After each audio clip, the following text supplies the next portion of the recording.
हमारे पिताजी बहुत दूरदर्शी थे। एक बार खेल खेल में मेरी आंख में मदार का दूध पड़ गया।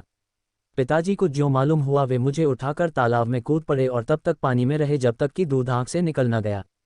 लोग सोचे कि पिताजी नाराज होकर मुझे लेकर तालाब में कूदे हैं, पर वे तो मेरी आंख से मदार का दूध निकालने हेतु मुझे लेकर पानी में कूदे थे। बड़े भाई को देखने गए। सन 1654 में स्वामी जी हमारे घर शंभू जी के घर पर ही थे। उन्होंने बताया, शंभू, मेरे बड़े भाई को पीठ में कार्बनकल फोड़ा हो गया है। उन दिनों कार्बनकल फोड़ा हो जाने पर आदमी बचता नहीं था। वे लखनऊ के मेडिकल कॉलेज में भर्ती हैं। मैं चाहता हूं कि उन्हें देख आऊं। मैंने कहा कि जैसी मौज हो। स्वामी जी महाराज लखनऊ गए और 4 दिन बाद लौटकर आए। बताया कि बचने की हालत नहीं है। मुझे देखकर रोने लगे। कहा कि अब चले आओ, घर संभालो। मेरी तो बचने की आशा नहीं है। तुम्हारा भतीजा है, इसे संभालो। स्वामी जी ने कहा कि मैं तो तभी आऊँगा जब मेरा आधा हिस्सा मुझे दे दें। उन्होंने कहा कि यह तो नहीं हो सकता। तो मैंने भी कहा कि मैं जैसे हूँ ठीक हूँ। देखकर लौट आया। देखो, मरते वक्त भी जायदाद की हबिश का लगाव इतना प्रबल होता है। पवित्र भूमि रहते हुए भी शब्द लगा हुआ है। 3 दिसंबर 1665। जब महात्मा जन जाने लगते हैं तो कुछ न कुछ इशारे यहाँ छोड़ जाया करते हैं। हमको बहुत पुरानी बात जब कि स्वामी जी थे उस समय की याद आती रहती है।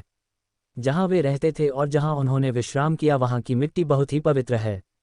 लेकिन किसी स्थान पर जब महात्मा विराजमान रहते हैं और अपने प्रेमियों को ऐसा आदेश दे जाए कि यह भूमि आगे नहीं फलेगी, तो इसके माने यह नहीं है कि वह भूमि पवित्र नहीं है, लेकिन महात्मा का शब्द वहाँ लगा हुआ है। स्वामी जी महाराज जब गृहस्थ आश्रम में गांव पर रहते थे तो वे बड़े दूरदर्शी थे, बहुत दूर की बात सुनाया करते थे। एक दफ़े मैंने उनसे कहा कि स्वामी जी महाराज, क्या ये बच्चे यहीं रहेंगे? उन्होंने स्पष्ट शब्दों में कहा कि ये लड़के अपने अपने काम से लग जाएंगे, बाहर चले जाएंगे। यहाँ कौन रहेगा गांव में? ये भूमि तो बहुत पवित्र है। लेकिन उन्होंने कहा कि बच्चे जब यहाँ से जाने लगे तो इस भूमि को बराबर कर देना। यह उनका स्वयं का वाक्य है। इस भूमि की जो दीवार वगैरह है उसे बराबर कर देना और इस पर कुछ बनाना नहीं। 7 बाई 7 का एक छोटा सा मंदिर, ऐसा गुंबज बना देना और सब बराबर कर देना। बात याद आती है, वे कहते थे कि जो भी इस जमीन पर रहेगा वह शांति से कभी नहीं बैठ सकता। बिल्कुल उनके यही साफ शब्द हैं। और एक दफ़े नहीं कई दफ़े उन्होंने ये कहा था, कुटिया कहाँ बनेगी? जब उनसे पूछा कि स्वामी जी महाराज, जब कभी वक्त आए, समय आए आपके जाने का, तो जाने के बाद कुटिया आदि होना चाहिए, तो उन्होंने कहा कि मथुरा में। उन्होंने साफ शब्दों में कहा था, ये गुरु महाराज का 18वां भंडारा है। उन्होंने 18 बरस पहले ये कहा था कि आगे सत्संग इतना बढ़ेगा कि तुम संभाल नहीं सकते। ये बिल्कुल उनके वाक्य हैं। मैंने केवल उनके वाक्यों को दोहराया है। उन्होंने साफ कहा कि तुम संभाल नहीं सकते। वे ये भी बताते थे कि इधर से इतना हुजूम आवेगा, इधर से इतना आवेगा और इधर से इतना आवेगा, और जहाँ कहीं तुम आश्रम के लिए ज़मीन लोगे वह छोटी हो जाएगी, फिर दूसरी ज़मीन लेनी पड़ेगी।